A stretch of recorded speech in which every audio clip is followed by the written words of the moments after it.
Makulen. I stay shut.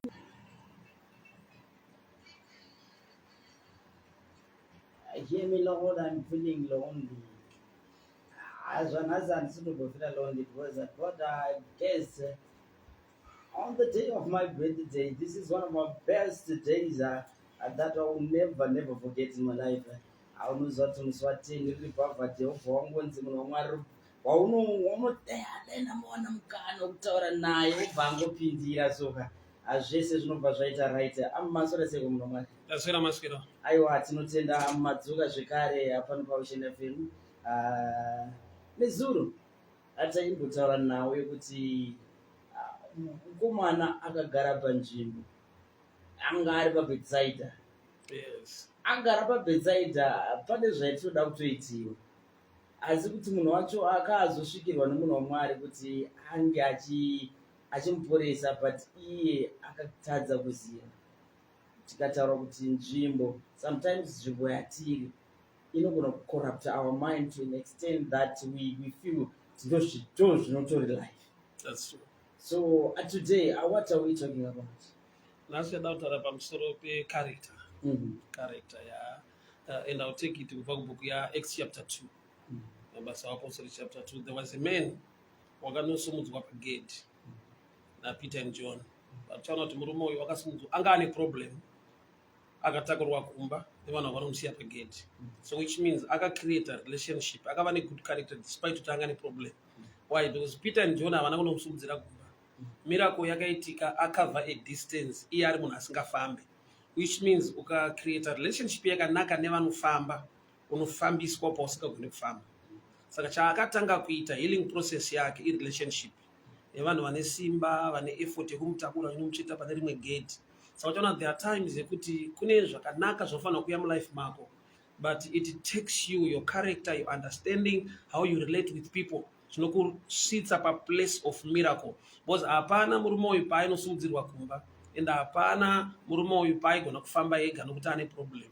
Saka in life, no matter how intelligent you are, on a certain area where you need people to help you. So people won't just help you, but ufanira kunge uri munhu anobatsirika. Ndofunga maamudzwa senyaya yekuti vanhu vanotaura vachiti munhu uyu haabatsirika. Havasi kuti haana dambudziko, but vari kuti iye atori dambudziko zvekuti paunoda kusorovha dambudziko raainaro iye nokuti idambudziko haana good character, it becomes a problem to you. Munhu anokunyeya wamubatsira, munhu anoenda nerweseri mangwana achikutuka wamubatsira. Kune vanhu vekuti wamupa help anotoenda achishora instead yekutenda anoenda achitoti zvipi vatipawo zvimafufu zvishoma izvi vanhu vane zvinhu zvavo. You see something like that. So murume ari kunosiyiwa pagate munhu akadevelop a good relationship nevanhu vasina anointing but vane love nekuti vanogona kumutakura achinomutsvita pagate. So Peter and John pavakasvika pagate vakadhila nemunhu ambotakurwa nevamwe vanhu. And imwe danger irimo mulife ndeyekuti pastor vakasaanalyze life in this way vanogona kuti miracle yake yakaitika pagate. Yes, that's true. As a story yakaitika pagate, it yakatangira mucharacter yake kubva kumba. Saka pane patinoignore how we relate with people on the ground. Tongoti as long uchinamata God will do something, as long uchinamata vanhu vane basa rese, something like that. But I've seen kuti the first challenge to humankind mwari vanoti kune munhu kune murume hazvina kunaka kuti munhu ave ega. Ndimwari vana Adam but vari kuadressa issue yeloneliness ivo vainaye, which means pane pamwe pokuti spiritually you are okay, mwari wacho unaye unonamata, but you lack people. Why? Nekuda kwekuti kune zvinhu zvinofanira kuitika mulife mako no matter una mwari but zvinotata une mumwe munhu. For example, Bible parinoti gogodza unozarurirwa teaching yekuti kune zvimwe zvinhu already zvakatrustwa vamwe vanhu namwari zvavainazvo. Kana uchitozvida iwewe you knock. Knocking is submission. You don't break. I don't believe in breakthrough, which is okay, but there are times you need discipline to achieve some things. Pane pasingade fight paunoda kuzvideredza. Humility is one of the keys in life yekuti ukashanda nayo unogona kuachieve. 2 Kings chapter 5, murume ainzi Naaman kuti awane healing yake akapiwa information nemusikana aimushandira mumba. He was an army commander. Commander by nature anopa ma-commands audzwe zvekuita, but kwakauya healing challenge nature yake kuti mbonzwawo zvinotaura kana even musikana webasa. So there are times yekuti mwari anokonzera vanhu mupathway yelife yako but vanotenge vari useless pamastandards nemaonero ako. So sachiona vanhu vanitanza ndotamba neclass yangu nelevel rangu, kune rimwe level risiri level rako, but rinogona kukunzira favor mulevel rauri nekwaunoda kuenda. David in one time Ziklag yapiswa ane murume wakaona murodha anga atosiyiwa ine nzara ndokubva amubvunza kuti vaenda nekupi. Murume akatobuda pachena kuti I'm one of those people vapisa Ziklag. David ndokubva pa murume uyu chingwa nemvura because this man was dying of hunger.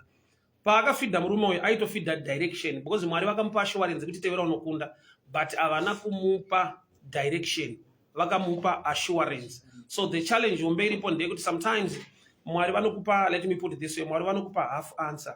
You complete the answer by your character or your understanding. Nokuti Mwari vakati kuna David, tevera unokunda. David pakutevera akawana murume ari muroad waakabvunza kuti vanhu vaenda nekupi, which means direction was not from God. From God there was only assurance. Saka ukasava ne good character nevanhu vari mupathway life yako, sometimes you miss unopotsa answer yaunzwa naMwari mulife mako. Why? Nekuda kuti wakaignore vanhu vari paground.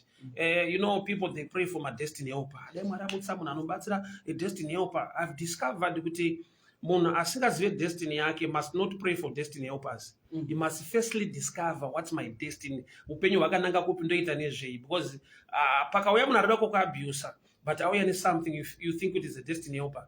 So afanira unasikana veda pakauya munhu arida kumushandisa arida kumuabhusa anogona kumunzira iPhone, anogona kumutengera zvinhu nekudii anoita semwe destiny helper yet arida kutowaste destiny yake nemagifts. So when you don't know your destiny, it's impossible kuti unamatire for a destiny helper because hauziziva kuti ari kuya nehelp yacho ndiye here. So destiny helper sometimes hazvireve munhu ane mari, sometimes unongoreva munhu akaiswa mupathway destiny yako naMwari. For example, nyaya yaDavid, the man was hungry, he was thirsty. David ndokubva apa munhu chingwa nemvura, munhu arevive ava nepower, ndiye akaudza David kuti vanhu vauri kutsvaga vaenda nekuko.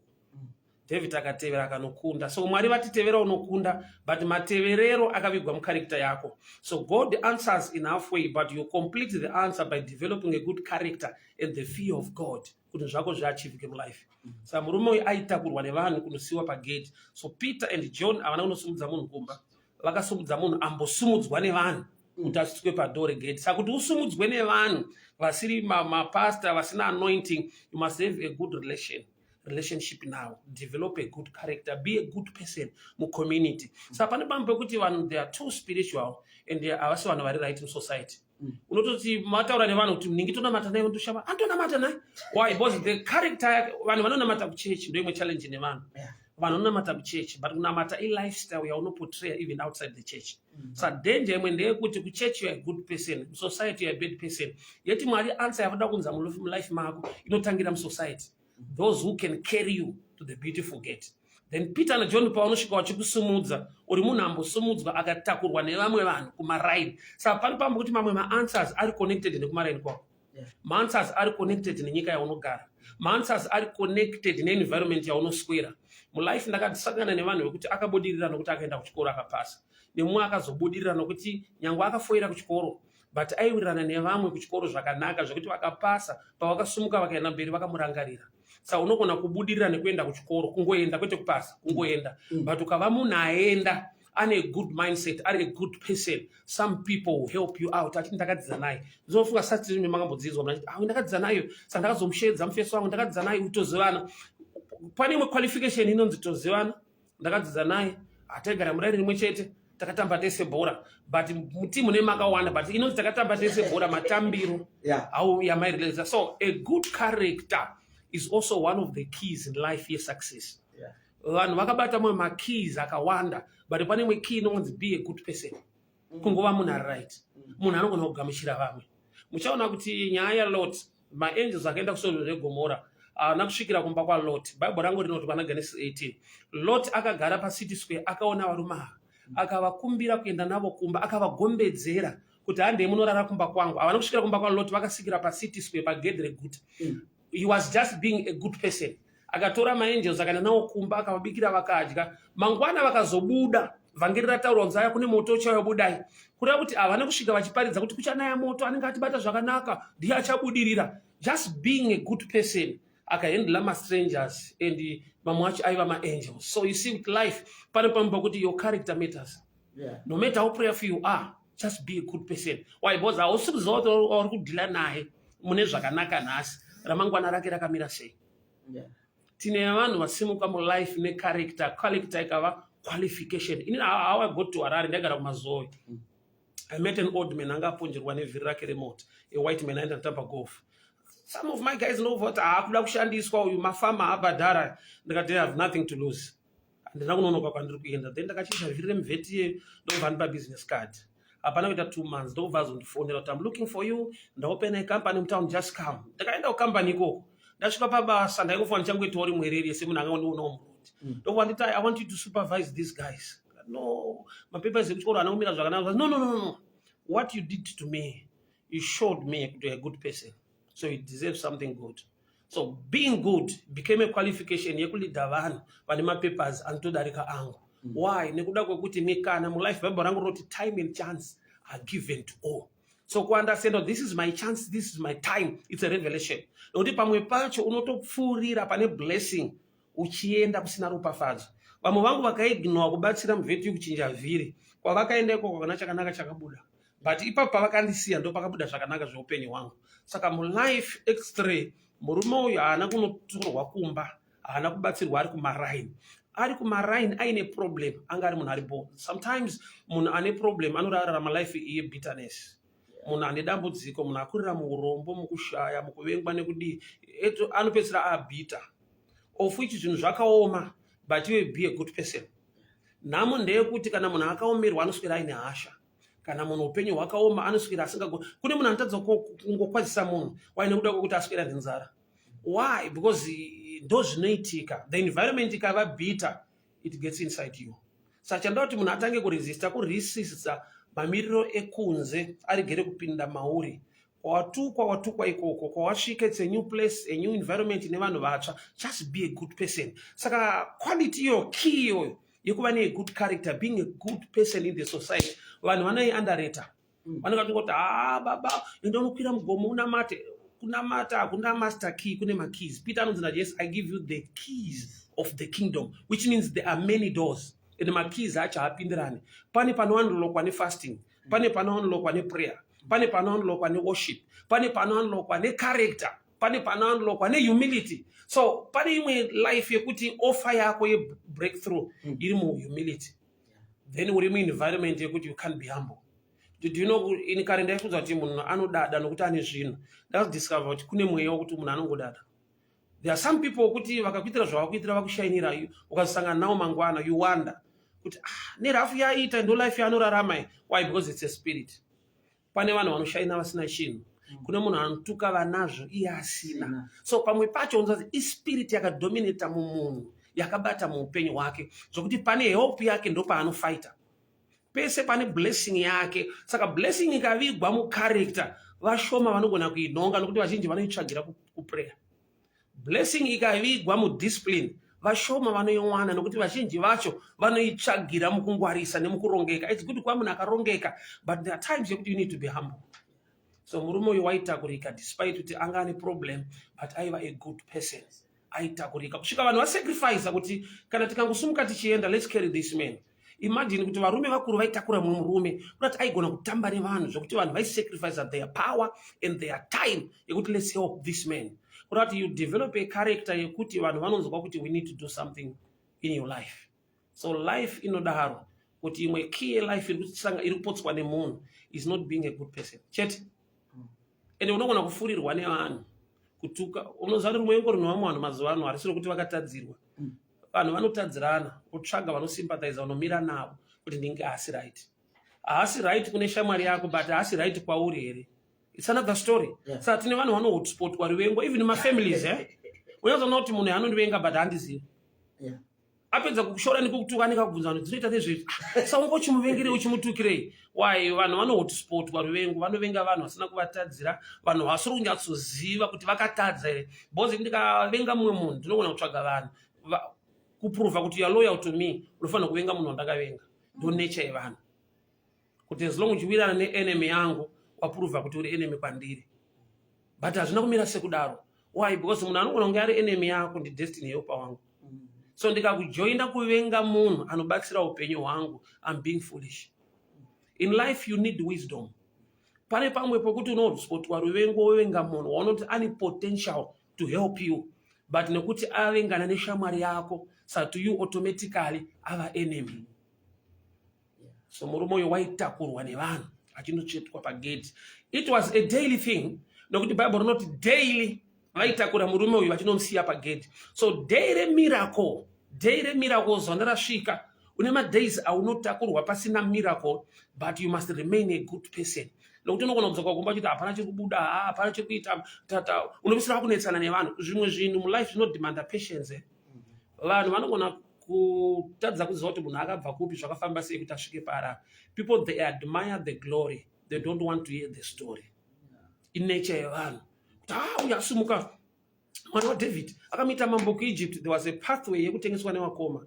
There was a way yekuti aigona kunzvenga mai Potiphar ada kupushirwa into sin. So there are times yekuti we don't want the story, we just want the glory. So one day I was sharing ndina Japres town and shedza office kwake. So aindiudza paaifamba netsoka kubva kubudiriro achienda pane rimwe bhara ainoridza, so achita curtain raiser kune rimwe group rema dancers rainzi mambokadzi. So achinoita curtain raiser ndikati you came all this way. So ndaitocrossa inini kumapani emvura nditopeta trousers. But kana wapano blessing yakufloor, people they think it's an overnight thing. Namo yatinayo ndeyekuti vamwe vedu hatina patience, vamwe vedu hatina discipline. Tikakangonzwa kunzi uchanonamata zvinhu zvinoita, but nawe yekunamata ikasadhila futi newe. Nokuti pane padonoti Mwari dai vaunza zvinhu zvakanaka kwandiri, but hatidi kuti Mwari vacho vandinatse so that I can handle zvakanaka. Because it's one thing to be blessed, it's another thing to remain blessed. It's one thing kuva nemari, it's another thing kuramba uine mari. Kuva nemari, it can come by chance. Kuramba uine mari, that's wisdom and operating in business. Saka pamwe pacho wakaona mukana wekuti munhu anogona kutokupa 50,000, but kumaintaina kuti ichinje life yako ya wisdom haisi gift. Zvakuoperate newe sodunga munhu. So mademands ezvinhu mulife anosvika pakudaro kuti no matter the challenge you have, just be a good person. Ndofunga kuti uzvinzwira ndinofamba navo. Ndina Evangelist Mparinga, munhu wekuti munhu wese anoziva, atinowaziva, tinovanzwa. So today we're going to give you a chance. Ndaona kuti hapana munhu afona kubva kare anenge anoda kutaura namufundisi naEvangelist Naiga 0772887122 0772887122 akushena FM chiteshi charishaka chiteshi makutuma kule chiteshi chamina nawena ndo zvatiri kuita. Kana muchida kutaura naEvangelist Mparinga munofona panhamba idzodzo. Nhasi vari pano munokwanisa kutaura navo pano paOcean FM. Naiga mufamba na DJ Bhuro. Ocean, hello? Taswera dzorai volume radio kuti mukwanise kunzwanana nesu.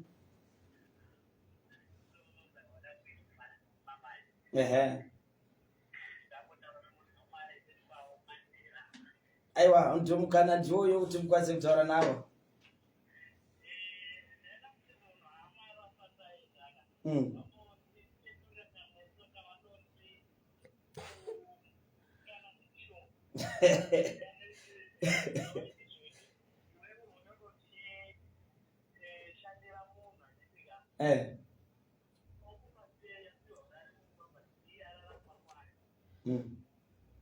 Okay, no, yeah. Yeah, you know. That's a good guy on the show. So.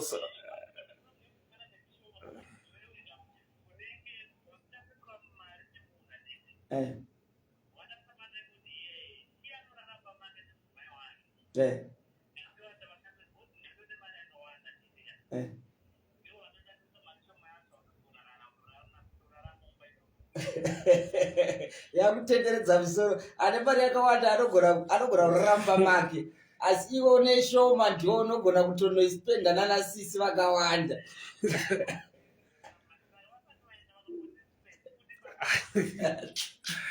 So people, they treat my clips as my songs.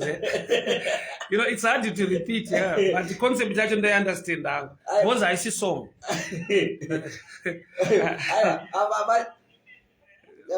Vachaedza kupfura napo concept vainzwa kuti haigona kudada nekuti une zvishoma nekuti wazowadza. Vane zvakawanda vachigona kurara mumba. Yeah, it's all about discipline. Yeah. Tinowandirwa nezvishoma izvozvo. Muridzi wepurazi atori pamba nevana vake 2 yona wakadzi 4. Papei shoma yawapiwa. akupa bonus oraramba make yowapiwa urari kumba. Yeah, it's all about discipline. I remember concept yacho. Thank you so much. Maita basa baba. Yeah. Right, it's not end. Amen. Evangelist, this simply shows that you got a lot of following down here in Chireti in terms of people knowing I could sure there's a message I got. Yeah. A long time tripa social media and the Zimbabweans I remember ndiri ku UK even in London mazimba ari kuanda zvekumusha still. Alright. So vana chavasingazivi. Munhu anotokupa sermon yacho yes.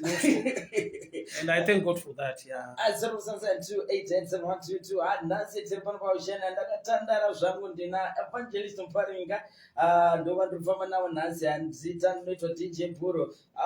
We are trying to make sure that you get every person, important people that come through our town, and you get in time to speak to them.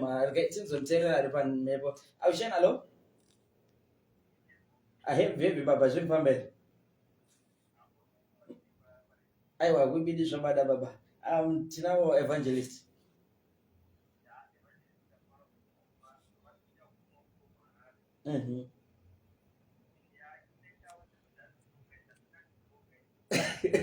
Dzakanaka sei tsoka dziri mushango.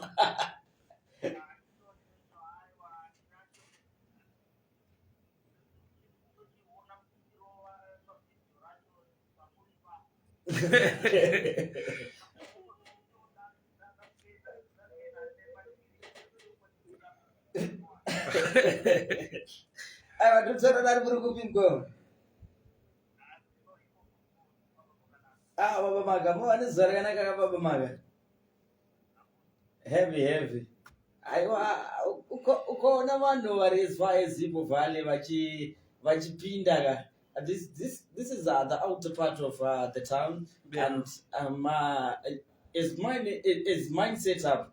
That's also the farming setup. Okay.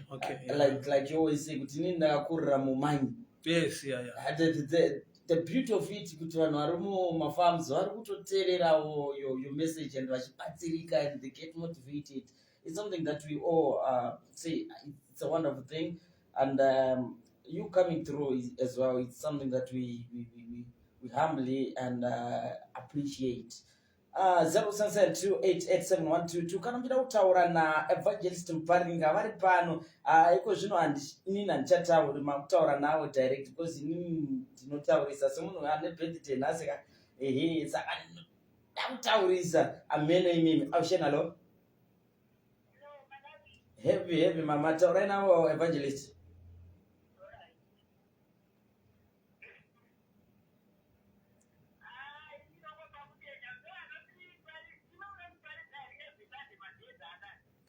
Ndiwawo ndo watinombombobaira.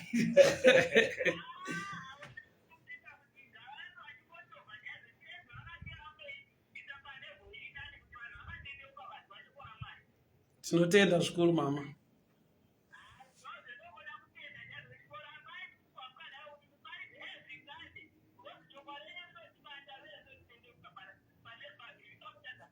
Tinotenda Mwari aiwa mazviita chaizvo. Aiwa ndinotenda mama mwane zuva rakanaka naika. Heavy. Avakutoti munofanidza everything. Vakutibudira saka. Aiwa patinotenda nekufamba kwevhangeri. Thank you so much. The biggest concept is making sure that your word spreads and it helps a lot of people. Hello? Magadi. The right now, Evangelist.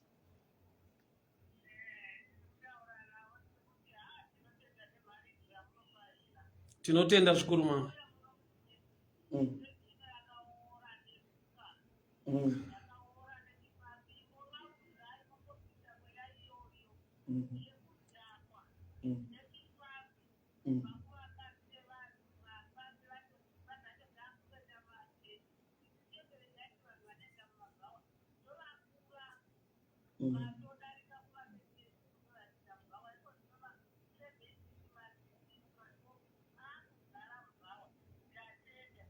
Mazvita enyu mamayo tinotenda zvikuru. Thank you so much. I want to tender evangelist. This is some of the national outcry, drug and substance abuse. It's not one thing that you have been shy about. You have been wannery in the forefront, Yes. and making people know, but no, the drug doesn't solve anything. No.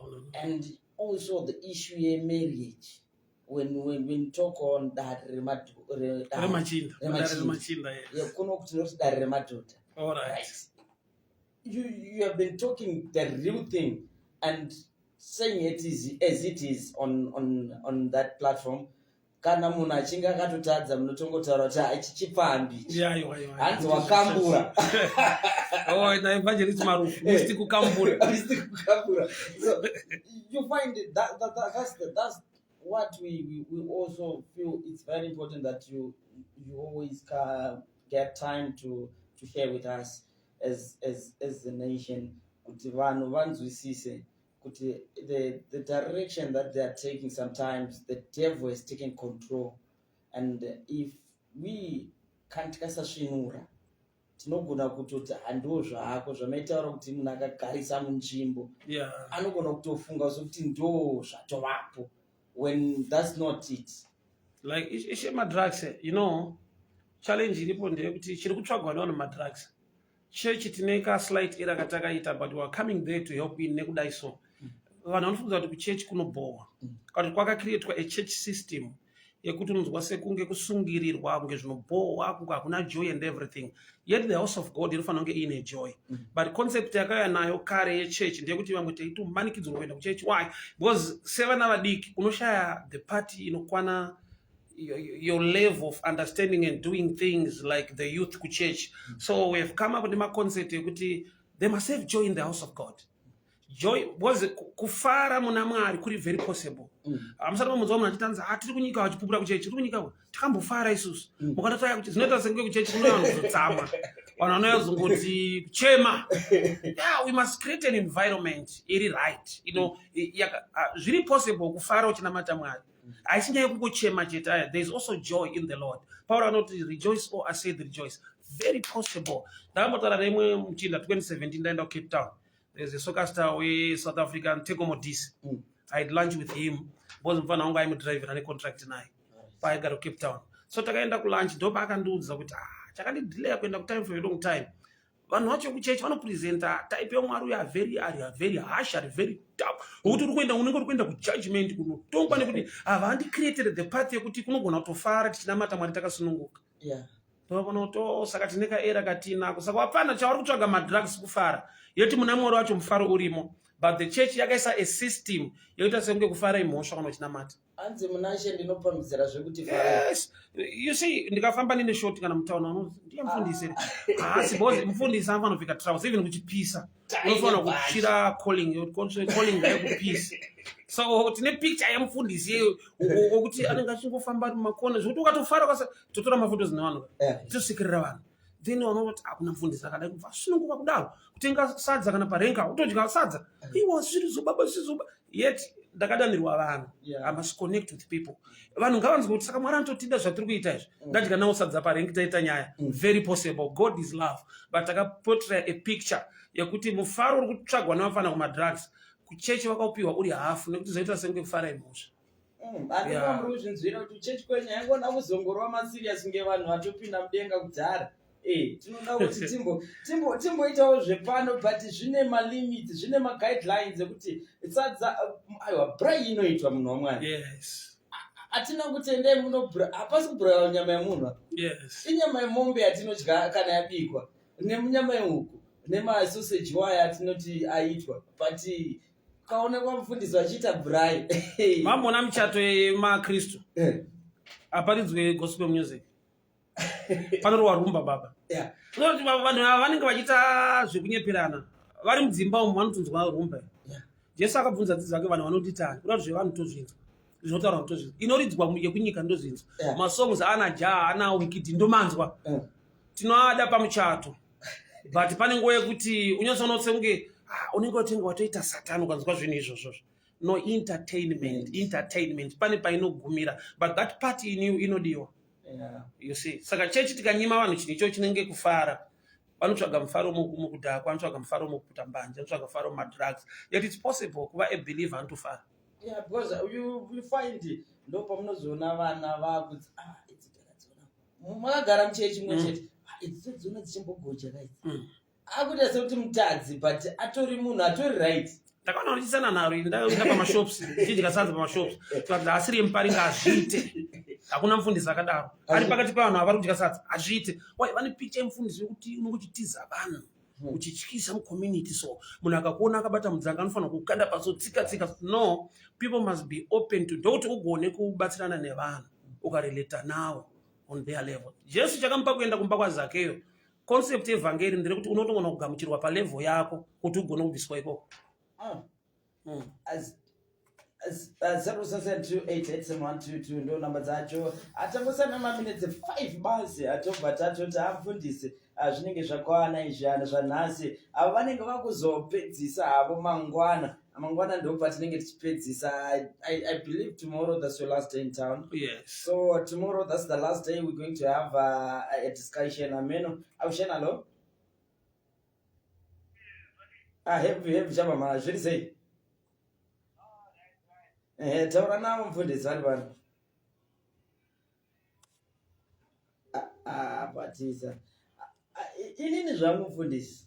Yes. Ndinombofunga pamune muri muna First Street. Kuti how did you come up with the concept yekuti no, I need to get in town. Pakati petown. Yeah. Ngosvika ndongoita yandoita. Because vanhu vazhinji they need a lot of people first. Yes. Under the glamour, the posters, and when the people comes around, that's where they get the motivation to start to preach. All right. For you, what motivated you? Because you started First Street, musina vanhu maitoitwa zvimwewo drama. Paitwa drama nana kapfupi ana babalasi, those guys. Yeah. You know, God gave me a vision. Go and win souls. So mabhazi ndaimboparidza matrain parengi kuwadzana, but concept yekuya pana first nyanza kuti vanhu vazhinji vanoswera vakagara paipo. Unoona vanhu vakangogara vari kuita nyaya. Wati mo ndikamira pakati apa ndikaparidza 1 or 2 vanogona kunditeerera. Vanatopinda ndikaparidza zvakangodraw attention yevanhu.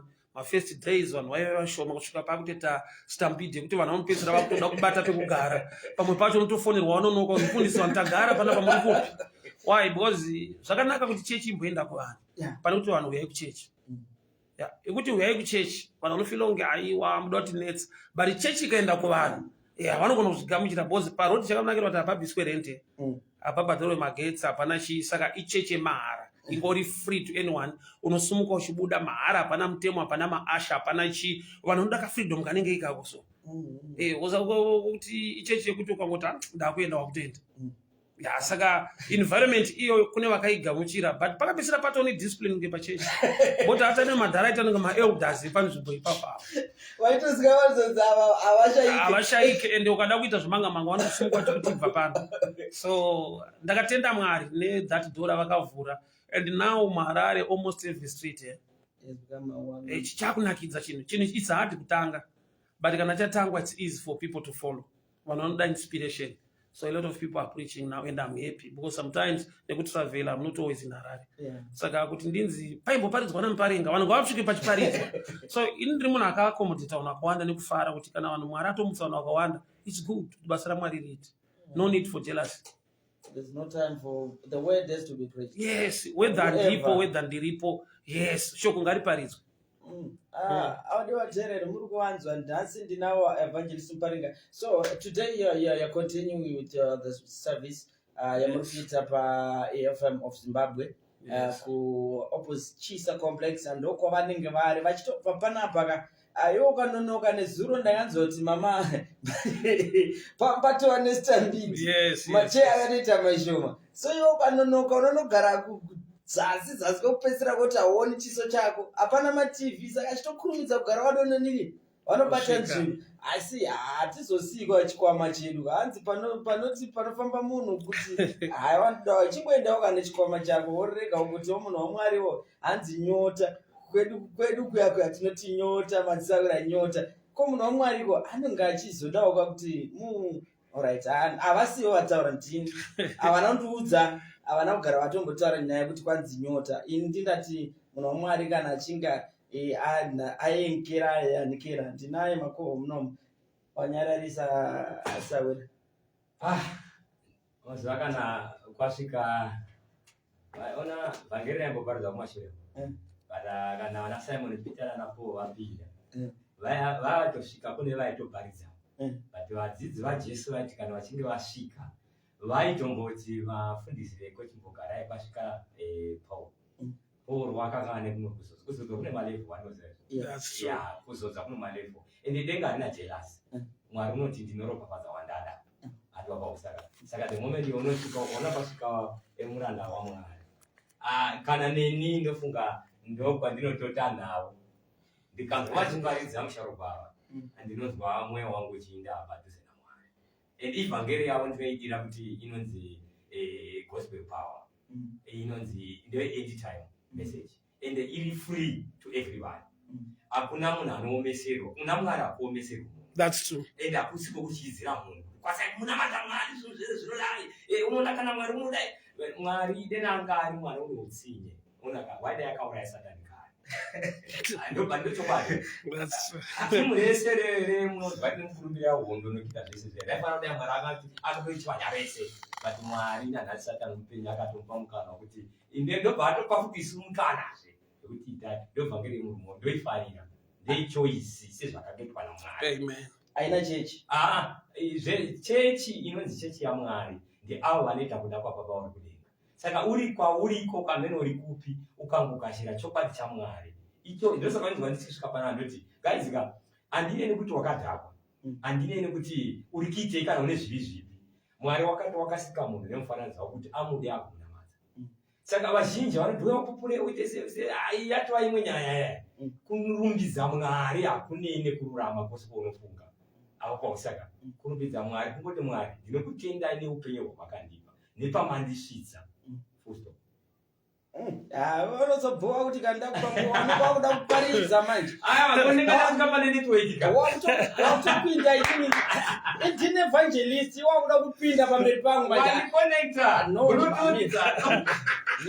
mira izvozvo tozosvita mumwe musi tozoparidza mumwe musi nhasi vamuparinga vatipa shoko so munhu wese ari kuzvidzwa wotiudza umwe wodza vamwe poto kana ichizobikwa manheru kuma9 endai munobikira poto dzenyu makaita pachechi iyoyo because munhu evangelist kashoma kuuya muchiredzi. This is your first time and I know it's not your last time but when you come it will be a different story from today. It will be something else. Munemakutonetsana kuti topinda sei because I know the time when men of God vamakandiwa pavakauya muchiredzi there was a stampede. Yes.